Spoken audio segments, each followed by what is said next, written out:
ذلك الطائر الذي أتى هنا لكي يستريح.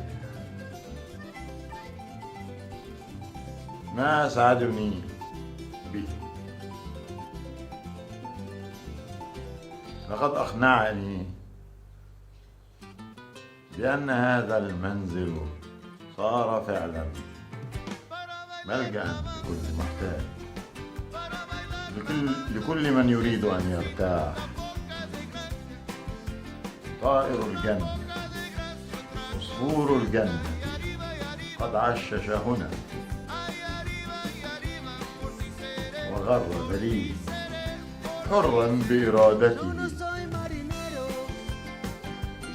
لعله يوما يأتي مطمئنا لكي يقف على كتفي ويغني.